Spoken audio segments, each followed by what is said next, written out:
कक्षा 10 के छात्रों को हम इस वीडियो के माध्यम से सत्ता की साझेदारी नामक पाठ के बारे में बताने जा रहे हैं। यह जातिशास्त्र का पहला अध्याय है, तो इसके बारे में हम बता रहे हैं कि किस प्रकार से सत्ता की साझेदारी का सिस्टम जो है यह बनाया गया। अब इसे लोकतांत्रिक व्यवस्था में समूची शक्ति का पूर्ण अधिकार किसी एक अंग तक सीमित नहीं होता है। लोकतंत्र की उचित कार्यप्रणाली के लिए राज्य के 3 अंगों विधायिका,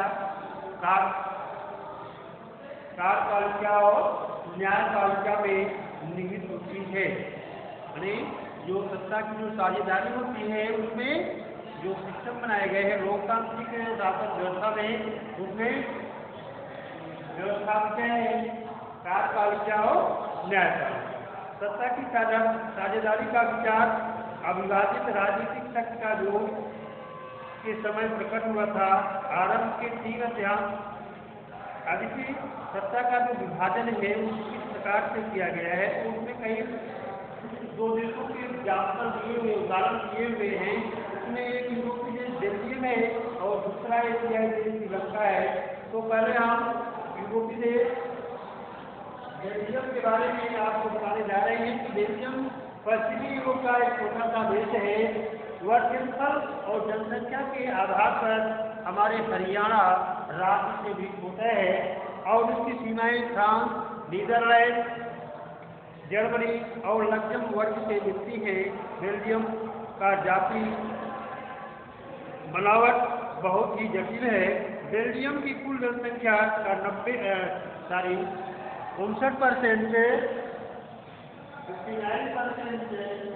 लोग जो है वह फ्लेमिश क्षेत्र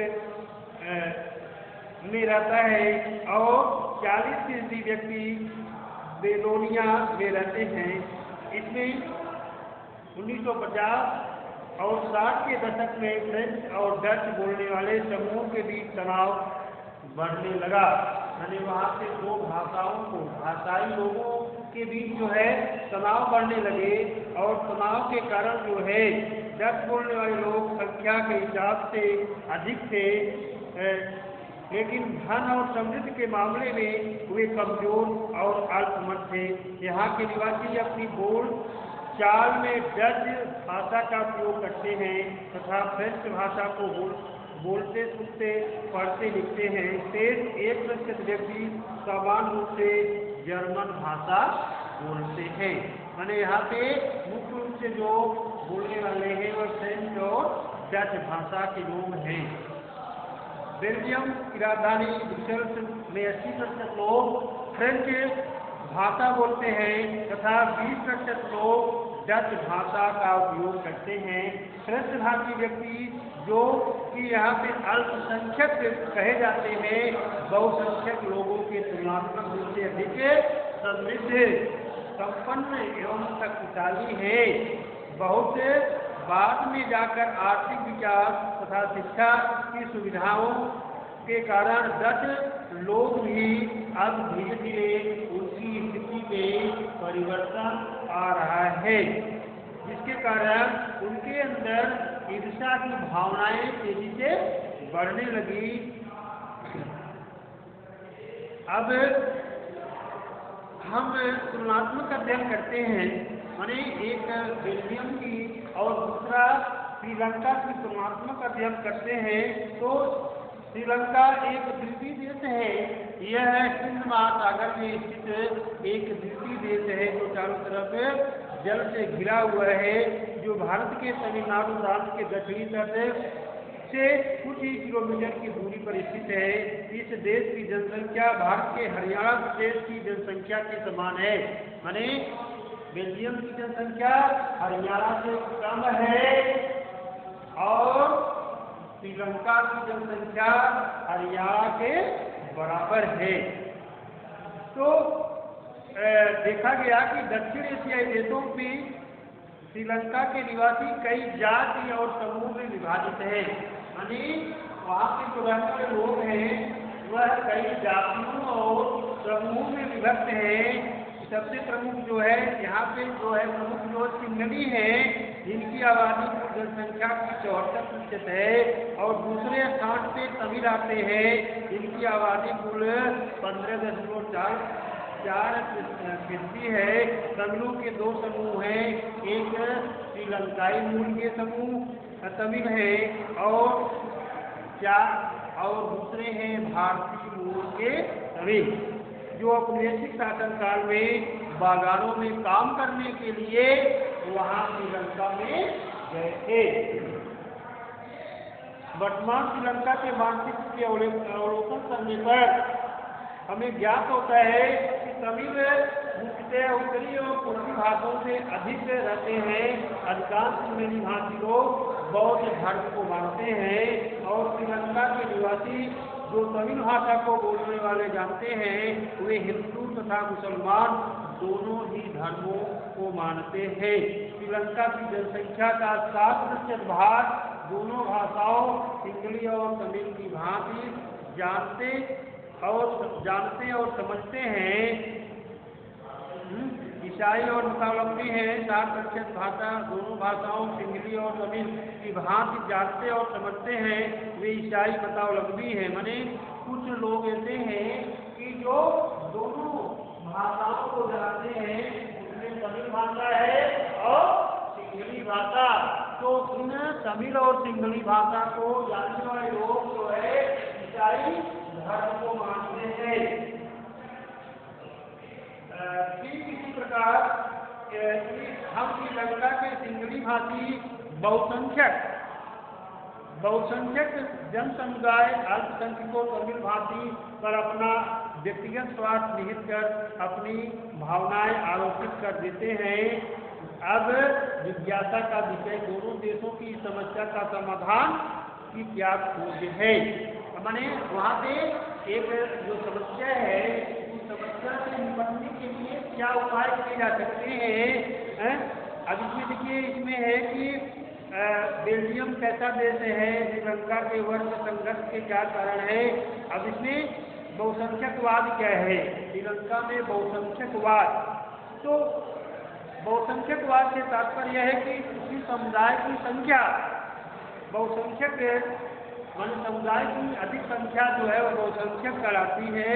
तो वह अपने तरीके से देश पर शासन कर सकता है, और इसके लिए वह अल्पसंख्यक समुदाय की आवश्यकताओं या इच्छाओं की अवहेलना भी करता है।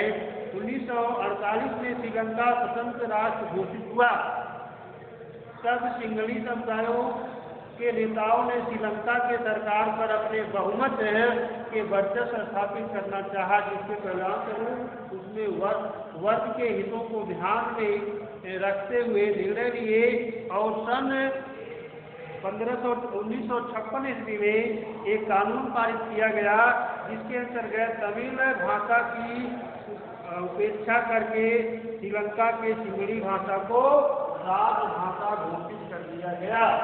इस प्रकार निरंतर आते हुए इन सरकारी फैसलों ने विश्वविद्यालयों की नीति एवं सरकारी नौकरियों में सिंगलियों को प्राथमिकता दी जाने लगी, और इस संविधान में यह भी निश्चित किया गया कि सरकार केवल बौद्ध धर्म को संरक्षण और बढ़ावा देगी। इस प्रकार निरंतर आते हुए इन सरकारी फैसलों ने श्रीलंका की तमिलों की नाराजगी और शासन को लेकर उसमें अलगाव की भावना को बढ़ाया, और जिसे आभास होने लगा कि बौद्ध धर्मावलंबी सिंगलियों के नेतृत्व वाली सभी राजनीतिक पार्टियां अपनी भाषा और संस्कृति को लेकर असंवेदनशील है, जिसके परिणाम स्वरूप तमिल और सिंगली समुदायों के संबंध तनावपूर्ण होते चले गए। श्रीलंकाई तमिलों ने अपनी राजनीतिक पार्टियां बनाई और तमिल को राजभाषा घोषित किया। उन्होंने क्षेत्रीय स्वायत्तता प्राप्त करने के लिए शिक्षा और रोजगार में समान अवसरों की मांग की, लेकिन इसके इस संघर्ष को उनकी भावना आवश्यकताओं की निरंतर उपेक्षा की जाने लगी। माने जब श्रीलंका में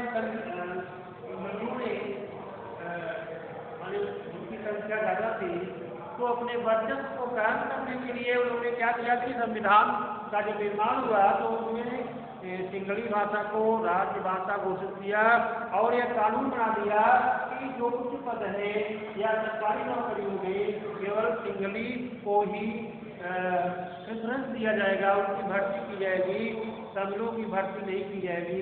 तो तमिलों में द्वेष की भावना माने विरोध की भावना जागृत हुई और लोगों ने एक अपनी राजनीतिक पार्टी बनाई और लोगों ने उस राजनीतिक पार्टी में जो है तमिल भाषा को किसी जो है राष्ट्रीय भाषा के रूप में घोषित किया और मैंने उसमें कहा कि तमिलों को भी समान रूप से शिक्षा और रोजगार में सुविधाएं प्रदान की जाए। सन 1980 में liberation tiger of Tamil Eelam नामक संगठन बनाकर तमिलों द्वारा उत्तर पूर्वी श्रीलंका में स्वतंत्र तमिल ईलम सरकार बनाने की मांग की गई, जिसके परिणाम स्वरूप दोनों समुदायों में पारस्परिक विश्वास ने संघर्ष का रूप ले लिया और यह संघर्ष धीरे धीरे बढ़कर युद्ध में परिवर्तित हो गया, जिसके परिणाम स्वरूप दोनों पक्षों के अनेक लोग विवाद की वेदी पर आहूत हो गए। अनेक परिवार अपना देश त्याग कर शरणार्थी का जीवन व्यतीत करने के लिए विवश हो गया और सैकड़ों लोग रोजी रोटी को तरसने लगे और इन वर्षों के अध्ययन के आधार पर आप जानते हो कि एशियाई क्षेत्रों की आर्थिक विकास, शिक्षा एवं स्वास्थ्य के रूप में श्रीलंका की उपलब्धियां निश्चय ही सराहनीय है, परंतु यहाँ के गृहयुद्ध के कारण श्रीलंका में सामाजिक, राजनीतिक, सांस्कृतिक एवं आर्थिक जीवन के अनेक विषमताएं उत्पन्न हुई, जिसका समाधान अभी तक नहीं हुआ। माने जो वहाँ पे श्रीलंका की जो समस्याएं हैं वह समस्याएं आज भी दूर नहीं हुई। क्या आपको यह बताते हैं कि यह समस्या जो सिंहलियों और तमिलों की जो समस्याएं हैं वह भारत से भी उससे प्रभावित है, क्योंकि भारत के तमिलनाडु राज्य के अधिकांश लोग जो है वहाँ पे जाके बस गए थे और उनके ऊपर जब अत्याचार हुआ तो इन अत्याचारों को रोकने के लिए भारत ने भी प्रयास किया। तो भारत ने भी वहाँ पे एक शांति सेना भेजी थी। राजीव गांधी जब हमारे स्वर्गीय राजीव गांधी प्रधानमंत्री थे, उन्होंने शांति सेना भेजी और उसके कारण ही तमिलों ने माने वहाँ की उग्रवादी आतंकवादी संगठन जो है उन्होंने राजीव गांधी की निर्मम हत्या करा दी। तो यह संबंध माने ये भारत रूप से जो है प्रभावित हुआ। तो इस तरह से यहाँ वहाँ पे जो संघर्ष है वो चल रहा है। तो भेदभाव की जो माने कहने का अर्थ यह है कि अगर हम माने जो देश के अंदर रहने वाले जो लोग हैं तो हम अगर उनको भाषा के आधार पे, जाति के आधार पे, धर्म के आधार पे अगर हम भेदभाव करते हैं तो देश में तनाव बढ़ते रहेंगे और देश का विकास नहीं होगा। और वहाँ पे इस तनाव के कारण हजारों लोग, लाखों लोग मारे जाते हैं, इतने लोगों की रोजी रोटी छीन जाती है, तमाम समस्याएं आती हैं, कुछ दूसरे देशों में भाग जाते हैं। तो इन समस्याओं को किस प्रकार से निपटा जाए, तो इसी संदर्भ में इस बात में यह प्रदर्शित किया गया है कि सत्ता की साझेदारी माने अगर उसमें सभी लोगों को अगर हम मिला के चलते हैं, सबको शामिल करके चलते हैं, सबकी समस्याओं को हम सुनते हैं तो वहाँ पे कोई भी समस्या उत्पन्न नहीं। तो अभी बेल्जियम की समझदारी क्या है कि उन दोनों घटनाओं के अध्ययन करने से हमें अनुभव किया जाता है कि दोनों देशों की राजनीतिक परिस्थितियाँ समस्याएं समान ही हैं। बेल्जियम के राजनेताओं ने श्रीलंका के विशेष मार्ग का चयन कर समस्या का समाधान करने का निर्णय लिया। बेल्जियम ने अल्पसंख्यक वर्ग के क्षेत्रीय अंतराल और उसकी सांस्कृतिक विविधता को स्वीकार किया और 1970 और 93 के मध्य उन्होंने अपने संविधान में 4 संशोधन किए और इस प्रकार मूलभूत सुधारों का निर्माण किया गया। बेल्जियम के नागरिक पलायन करने के लिए विवश न हो और सभी देशवासी अपने पन और स्नेह के भाव से रहे। इसलिए बिल्कुल जो है हम इसमें जो उपाय बताए गए हैं उसके बारे में बताने जा रहे हैं कि संविधान में इस बात का स्पष्ट प्रावधान है कि केंद्रीय सरकार में डच, देखो बेल्जियम के बारे में है कि उसमें जो प्रावधान किए गए संविधान में उसमें है कि उसमें डच और फ्रेंच भाषी मंत्रियों की संख्या एक समान रहेगी। माने यह नियम बनाया गया कि अगर वे संख्यक या बहुसंख्यक है, लेकिन जब अगर सत्ता की साझेदारी का जब निर्धारण होगा तो दोनों को समान रूप से जो है उनसे शामिल किया जाएगा। केंद्र सरकार की अनेक नीतियां देश के 2 इलाकों को क्षेत्रीय सरकार को सौंप दी गई, अर्थात राज्य सरकारें केंद्रीय सरकार के अधीन नहीं है।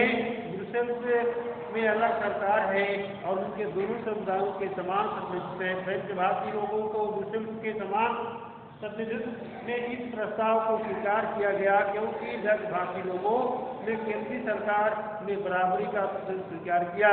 केंद्रीय और राज्य सरकारों के बारे में निर्णय लिए कि इससे देश में गृह की अनुशंसाओं पर विराम लग गया और गृह की स्थिति बेल्जियम भाषा के आधार पर 2 टुकड़ों में बढ़ गया।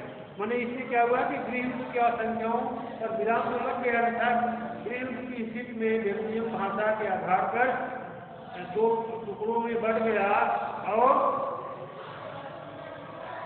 बेल्जियम एवं श्रीलंका युक्त घटनाक्रम जो है उस घटनाक्रम के आधार पर हमें क्या शिक्षा माने याद देखिए इस शिक्षा इसके आधार पे क्या होता है कि क्या शिक्षाएं मिलती हैं। माने इस दोनों देशों की जो राजनीतिक जो समस्याएं हैं उन राजनीतिक समस्याओं के आधार पर हमें क्या शिक्षा मिलती है उसके बारे में हम आपको आगे कल जो है दूसरे वीडियो के माध्यम से बताएंगे।